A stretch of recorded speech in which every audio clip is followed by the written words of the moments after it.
Hi, and welcome to 10 Minutes with Professor Abrantes, brought to you by the Ethology Institute. Now, today we have something very special for you. Tutor Michael McManus, he's a tutor here at the Ethology Institute. He had some follow-up questions for Professor Abrantes on some of our previous 10 minutes, in particular, the one on dominance and the one on resource guarding.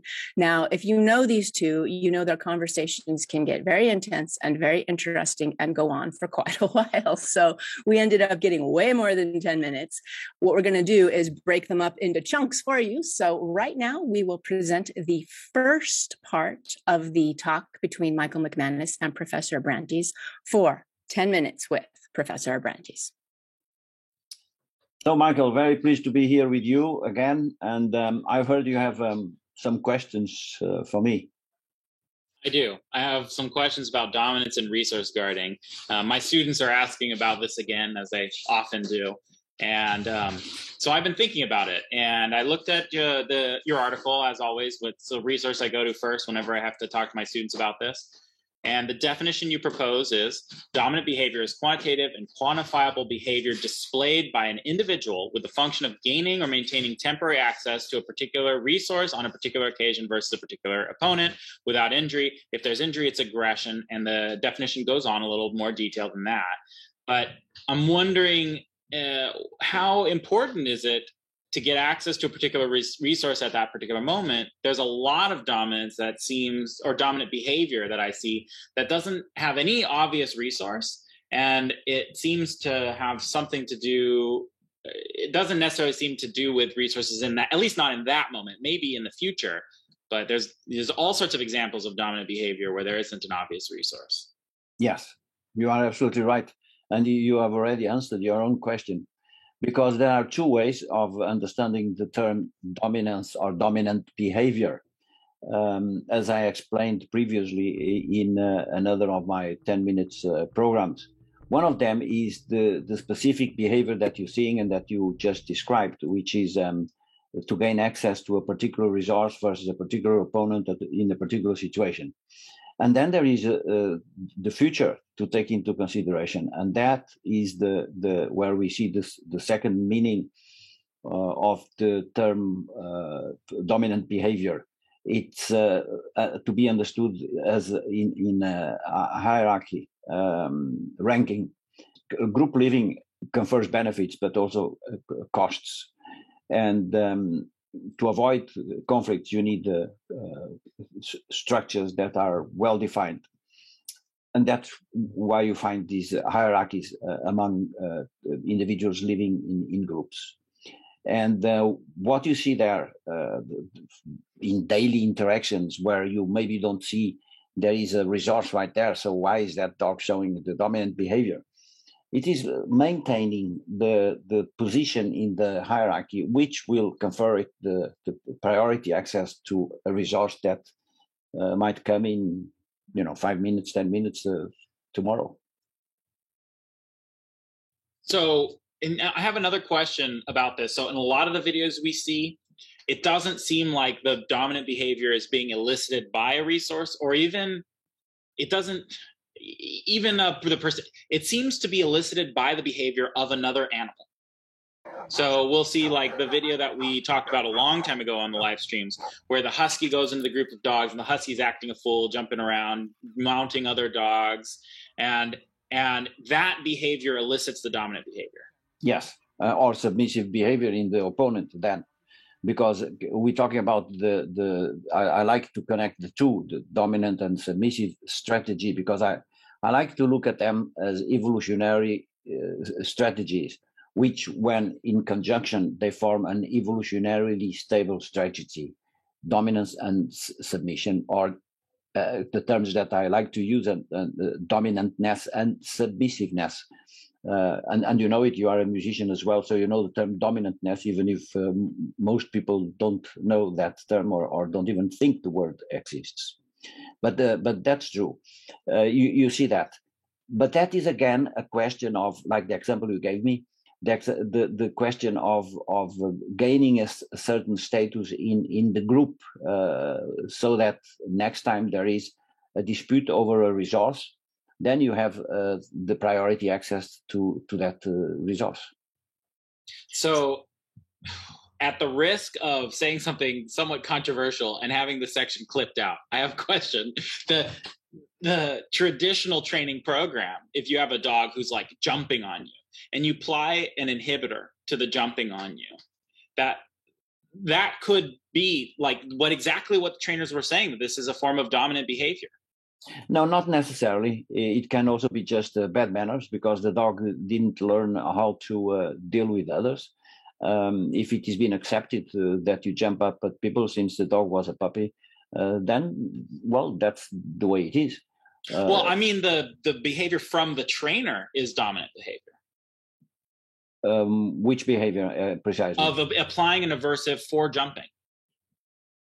No, not necessarily, because if look now at two dogs, there is let's say that there is a clear rank difference between the two.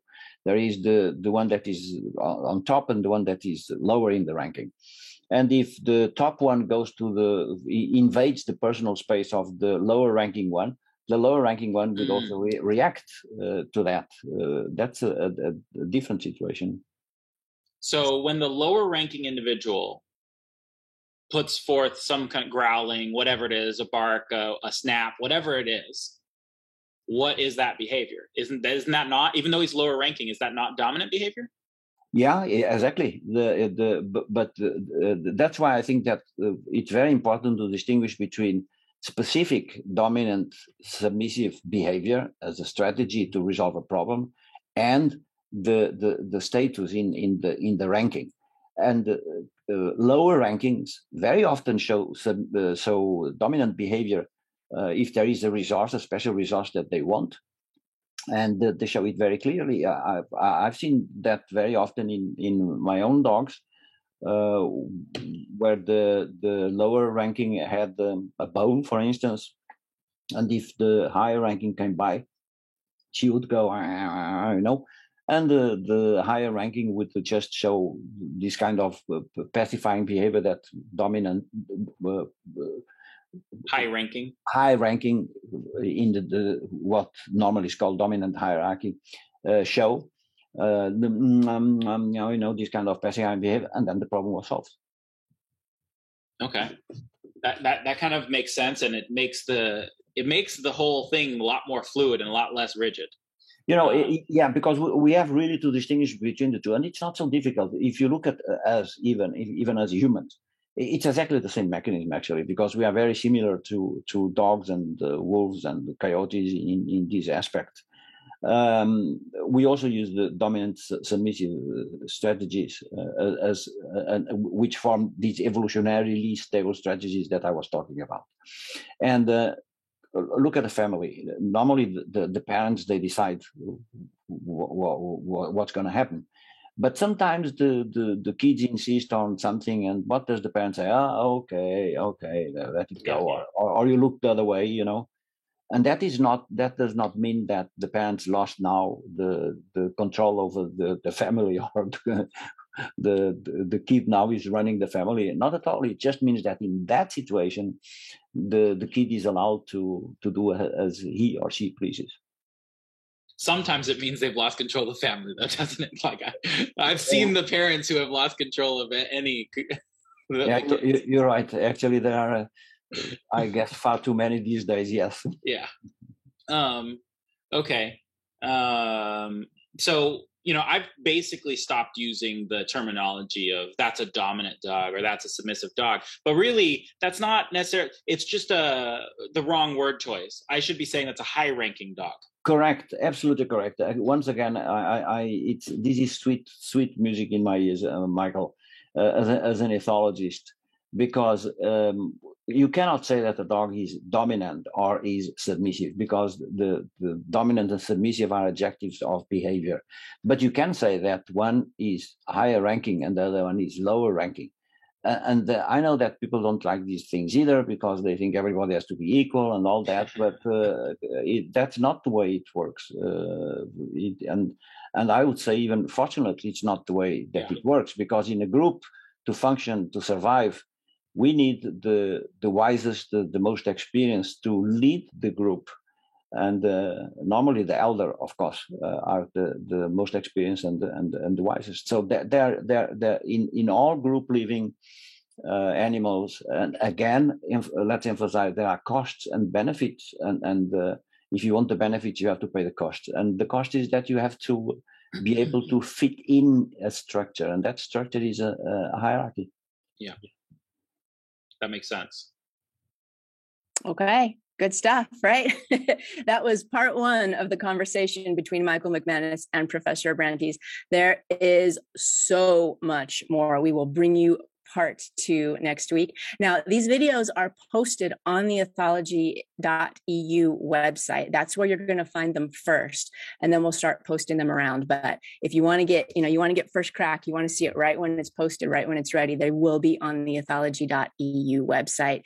And, if you want more information and you want to read up a little bit on what they were talking about, there are so many free articles also on the ethology.eu website, and of course courses and certification courses, all kinds of good stuff. So go check out the website ethology.eu, and we will be back soon with part two of this very interesting conversation on 10 Minutes with Professor Abrantes.